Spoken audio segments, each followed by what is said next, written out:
जो आज आपको मिले, आपकी लाइफ सेव ना रहे। आमीन। ऊंचा बरकत आपकी है। एजरा की पुस्तक उसकी 4 और 5 आयत।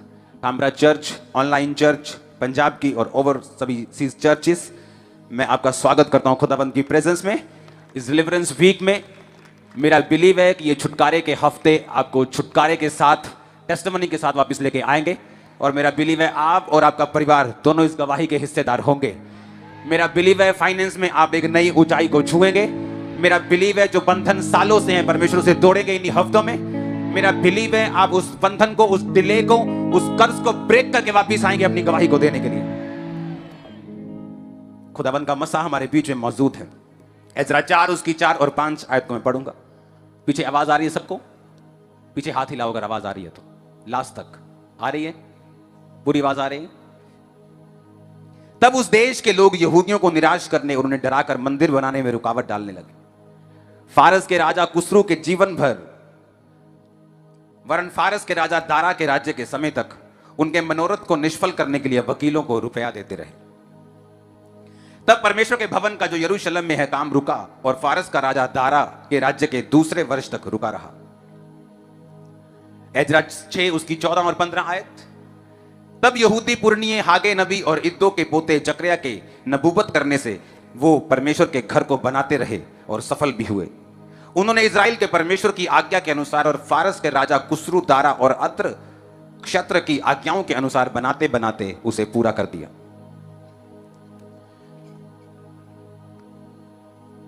यीशु मसीह के जन्म के बाद जब यीशु मसीह ने अपनी हीलिंग मिनिस्ट्री को स्टार्ट किया, गूंज हल्का कम करो, इसको सिंगिंग से हल्का बाहर निकालना, हल्का सा, बहुत हल्का सा। जब यीशु मसीह की हीलिंग मिनिस्ट्री, जब परमेश्वर ने सेवकाई को शुरू किया, तो ये आप भूल जाओ कि उस जगह के सारे अंधे हील हुए। ऐसा नहीं हुआ। बाइबल कहती बहुत से लोग अंधे और लूले और लंगड़े सड़कों पर भीख मांगते थे, लेकिन उनमें से एक अंधा बर तिमाई जो था वो पुकारने लगा परमेश्वर को, और इतना पुकारा, चेलों ने चुप कराने की कोशिश की, पब्लिक ने चुप कराने की कोशिश की, और बाइबल कहती वो लगातार पुकारता रहा। पहले यीशु मसीह ने उसकी आवाज को इग्नोर किया, लेकिन बाद में जब उसने पुकारना नहीं छोड़ा, उसको भुलाया और उसको चंगा किया।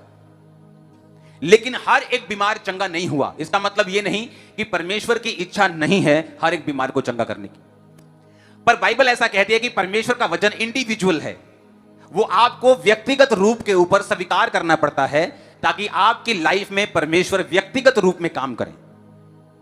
आपके पड़ोसी ने स्वीकार किया, वो व्हीलचेयर से उठ खड़ा हुआ, नशों से आजाद हुआ, बीमारियों से आजाद हुआ, डिले से आजाद हुआ, देरी से आजाद हुआ, शराबों से मुक्त हुआ, लेकिन वो हुआ आप नहीं।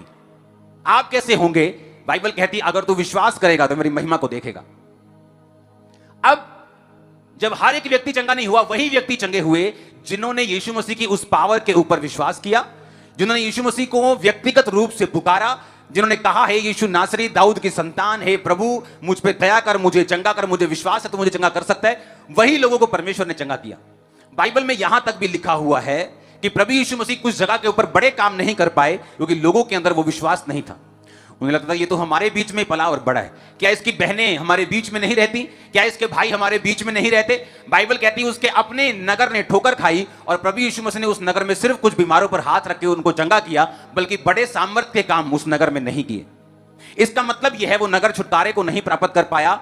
कारण परमेश्वर नहीं थे, कारण यह है कि उन व्यक्तियों ने, उन लोगों ने व्यक्तिगत रूप से परमेश्वर के वचन का इनकार किया और परमेश्वर के वचन को स्वीकार ना करते हुए अपनी मनमर्जी, अपनी सेंस का प्रयोग किया। उन्होंने अपने दिमाग को यूज किया।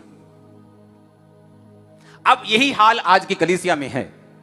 बेशक आप चर्च में आते हो, आप क्रिश्चियन हो, लेकिन इसका मतलब यह नहीं कि आप छुटकारे के नीचे होंगे। आपको अगर छुटकारा चाहिए, आपको वचन की नॉलेज चाहिए। जिस तरह पिछले हफ्ते मैंने आपको बताया था कि अगर आप जीवित चर्च का हिस्सा नहीं हैं तो आप छुटकारे के करीब नहीं जा सकते। अगर कोई छुटकारे के करीब जाएगा भी, उसे बहुत अधिक एक्स्ट्रा मेहनत लगती है और टाइम लगता है उस लेवल तक पहुंचने के लिए जहां वो जीवित चर्च के अंदर आकर थोड़े ही महीनों और सालों में अचीव कर सकता है। अब यहां पर एजरा में क्या लिखा है? लिखा जब परमेश्वर का घर बन रहा था तो लोग रुकावट डालने लगे, वकीलों को पैसा दे देकर, अलग अलग तरह की बातें बनाकर रुकावट डालने लगे। और बाइबल कहती परमेश्वर के काम को रोका।